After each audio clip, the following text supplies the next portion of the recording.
belief in headless spectres of not only human, but equine and canine beings is very widely spread throughout England, as readers of Charles Hardwicke's traditions and other kindred works are well aware. In the western counties the myth is frequently localised, as at Plymouth, where Sir Francis Drake has been seen driving a hearse drawn by headless horses and followed by a pack of headless hounds.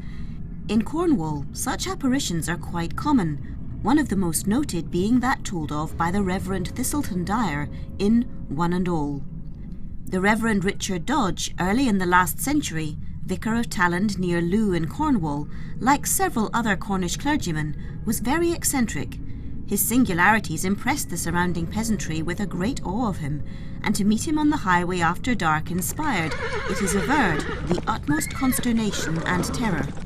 At that lonesome time he was believed to drive along the evil spirits, some of whom were visible in various sorts of shapes, and pursue them with his whip in a most audacious manner. Not unfrequently, too, he would be seen in the churchyard at midnight, to the great horror of passers-by. As an exorcist, Mr. Dodge had a great reputation. He was supposed to be deeply versed in the black art, and able not only to raise ghosts, but to lay them in the Red Sea or other convenient resting place by a nod of his head. A truly useful clergyman for the time and locality, although indeed his fame was not confined to his own parish, nor limited to the age in which he lived.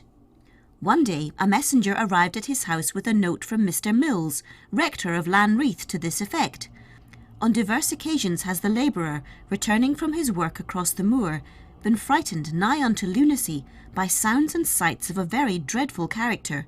The appearance is said to be that of a man, habited in black, driving a carriage drawn by headless horses. My present business is to ask your assistance in this matter, either to reassure the minds of the country people if it only be a simple terror, or, if there be any truth in it, to set the troubled spirit of the man at rest. This was quite sufficient to put a man of Mr. Dodge's temperament upon his mettle. The next night, accompanied by Mr. Mills, he set out to visit the haunted locality. But although the night was dark and murky, they could catch no glimpse of the ghostly driver, and only hear the occasional howling of dogs belonging to distant farmhouses, or else the melancholy wailing of the wind as it soughed across the moor.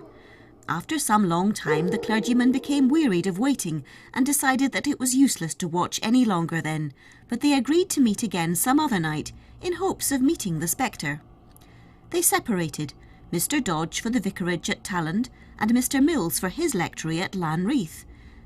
Mr. Dodge had not proceeded far before his steed became excessively restive, and although he applied whip and spur, the beast grew more uneasy, pricked up its ears, snorted, and swerved from side to side of the road, as if something stood in the path before it. This continued for some time, until Mr. Dodge, thinking it dangerous to attempt to pursue his journey, threw the reins on the neck of the horse, when it immediately started back towards the moor, and with immense rapidity carried him to the spot where he had parted from his companion. On nearing this place, the horse seemed seized with uncontrollable fury, and the vicar was horrified to behold Mr. Mills prostrate on the ground, and by his side the much-dreaded spectre of the black coach and the headless horses.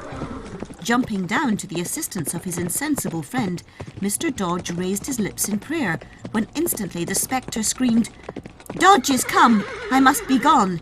and leaped into its chariot, whipping furiously the headless horses and vanishing into the darkness of the night. The rector's horse, which had taken flight on beholding its own headless kith and kin, galloped off homewards at a terrible rate. The sound of its hoofs, as it dashed madly through the quiet little village, aroused the cottagers, who, deeming their clergyman had been thrown, and perhaps killed, turned out in a body to seek for him. On arriving at Blackadon, they discovered their rector, supported by Mr. Dodge, but in an insensible condition. They escorted him home, and in a few days, much to the satisfaction of everybody, he recovered completely from the ill effects of his severe fright and fall. Curious to relate, from that time, nothing has been seen or heard of this ghost and its headless horses driving over that moor.